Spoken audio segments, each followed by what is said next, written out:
మాజీ ప్రధాని డాక్టర్ మన్మోహన్ సింగ్ గారి మృతి పట్ల గౌరవ ముఖ్యమంత్రి గారు ప్రవేశపెట్టినటువంటి సంతాప తీర్మానానికి సంపూర్ణ మద్దతునిస్తూ అట్లాగే వారి పేరు మీద విగ్రహ ఏర్పాటు విషయంలో కావచ్చు, ఇంకా హరీష్ రావు గారు సూచించినట్టు స్కిల్ యూనివర్సిటీకి వారి పేరు పెట్టడం కావచ్చు, అన్నిటికి కూడా సంపూర్ణ మద్దతును వ్యక్తపరుస్తున్నాను అధ్యక్ష.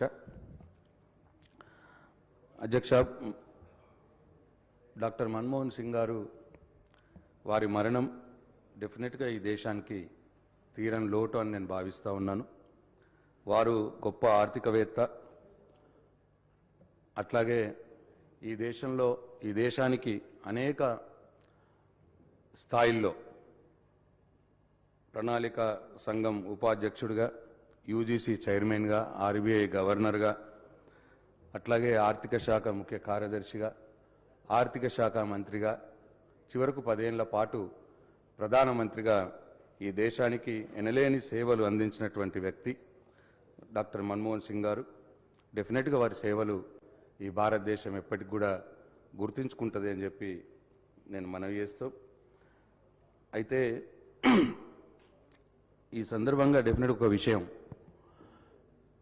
డాక్టర్ మన్మోహన్ సింగ్ గారు తెలంగాణ పట్ల ఎప్పుడు కూడా సానుకూలంగానే ఉన్నారు. వారు తెలంగాణ ఉద్యమం పట్ల వారికి గౌరవభావం ఉన్నది.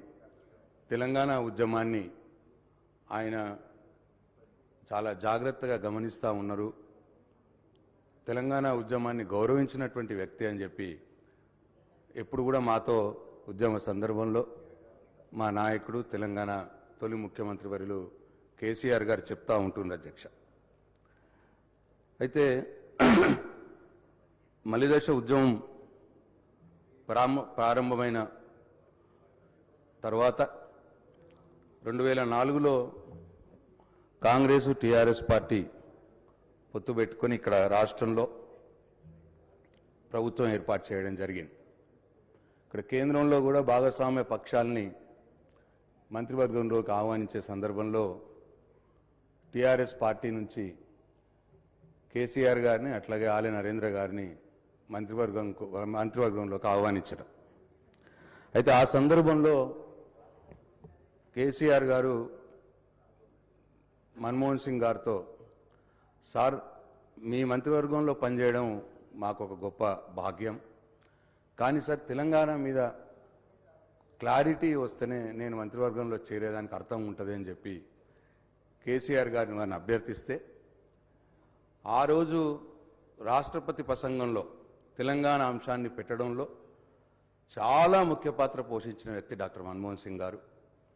అట్లనే దాని తర్వాత కామన్ మినిమం ప్రోగ్రాంలో తెలంగాణ అంశాన్ని చేర్చి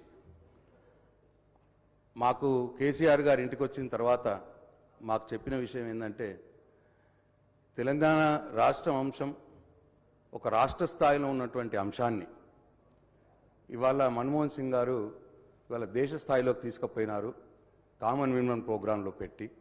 ఇది చాలా తెలంగాణ ఉద్యమానికి దక్కినటువంటి గౌరవం అని చెప్పి ఆ విషయం మా కేసీఆర్ గారు ఆ రోజు చెప్పడం జరిగింది. అయితే సరే, దురదృష్టవశాత్తు ఆనాడి రాష్ట్రంలో ఉన్నటువంటి సీమాంధ్ర నాయకుల వ్యతిరేకత వల్ల తెలంగాణ రాష్ట్ర ఏర్పాటు 10 సంవత్సరాలు డిలే అయింది.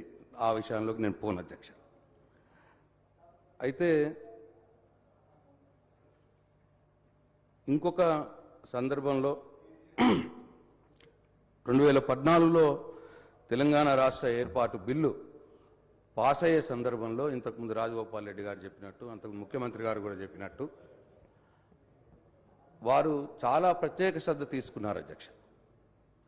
అయితే లోక్సభలో పాస్ అయ్యే సందర్భంలో, తర్వాత రాజ్యసభలో పాస్ అయ్యే సందర్భంలో అప్పుడున్నటువంటి వెంకయ్యనాయుడు గారు కొన్ని సవరణలను మేము అడుగుతాము ఈ బిల్లులో, ఇంతకు ముఖ్యమంత్రి గారు కూడా చెప్పినారు, కొన్ని సవరణలు అడుగుతాము, సవరణలు చేసిన దానికి బిల్లు పాస్ చేయనీయము అని చెప్పి పట్టుబడిన సందర్భం మాకు తెలియదు. అప్పుడు నేను ఢిల్లీలో ఉన్నాను అధ్యక్ష కేసీఆర్ గారితో. ఆ విషయం తెలిసిన తర్వాత కేసీఆర్ గారు అట్లాగే కొందరు ఎంపీలు కొందరు నాయకులతో మన్మోహన్ సింగ్ గారి దగ్గరికి వెళ్ళాం. అయితే అప్పుడు కేసీఆర్ గారు వాళ్ళని కోరడం జరిగింది, సార్ మీరు ప్రత్యేక శ్రద్ధ తీసుకోవడం మూలంగానే ఇవాళ తెలంగాణ బిల్లు పార్లమెంట్లో ప్రవేశపెట్టబడింది.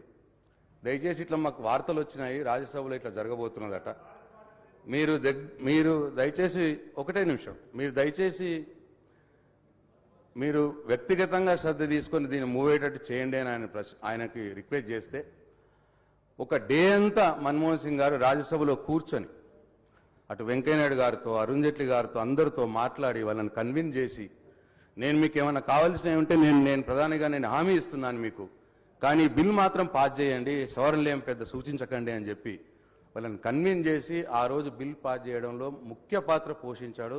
పర్సనల్ అటెన్షన్ తీసుకొని పోషించిన విషయం మరి వాళ్ళకు గుర్తు చేసుకోక తప్పదు అధ్యక్ష. నేను వారికి 2 సార్లు నేను ఆయనతో కేసీఆర్ గారి డెలిగేషన్లో నాకు కలిసే భాగ్యం నాకు కలిగింది అధ్యక్ష.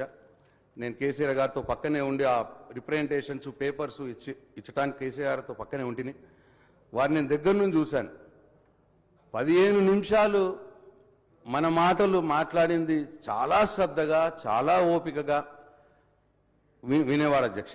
అంటే అంత నిరాడంబరంగా, అంత శ్రద్ధగా విని మరి ప్రతి సమస్యను అర్థం చేసుకొని దానికి ఎప్పుడు కూడా ఆయన హామీ ఇచ్చేవారు, ఇది అవుతుంది మీరేం బాధపడకండి అన్న విషయంలో.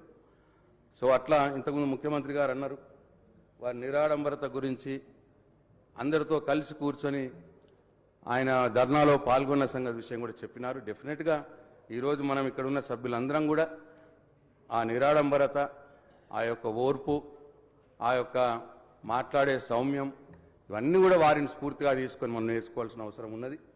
ఏది ఏమైనా మరి వారి ఆత్మకు ఆ భగవంతుడు శాంతి చేకూర్చాలని వారి కుటుంబ సభ్యులకు నా ప్రగాఢ సానుభూతిని తెలియజేస్తూ, అట్లనే మరి సంతాప తీర్మానాన్ని నేను బలపరుస్తూ సెలవు తీసుకుంటున్నాను అధ్యక్ష. గౌరవ సభ్యులు వివేక్ వెంకటస్వామి గారు.